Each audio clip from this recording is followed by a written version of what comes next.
Let's talk about boundaries. I often have clients ask me how to uphold boundaries and how to have better boundaries because they often think that people around them are walking all over them or treating them in a way that they don't want to be treated.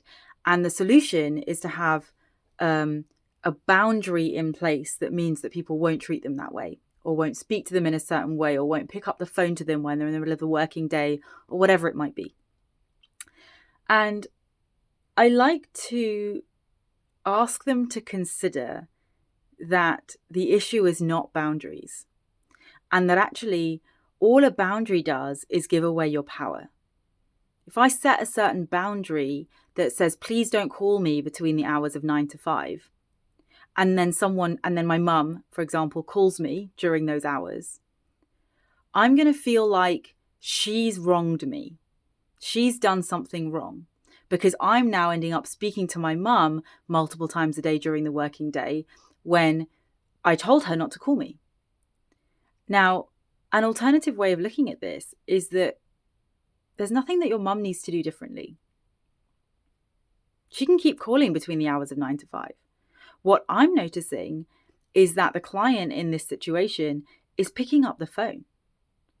There are certain ways in which we enable the people in our life, whether that's our colleagues, our team, our parents, to continue to behave in a way that we don't like and that actively isn't serving us. So instead of creating a boundary, my invitation is to communicate openly what you want, of course, have a conversation without judgment and with openness and curiosity and love, but ultimately to recognize that you are in control of your own life. You are the only person who has the potential to cross a boundary.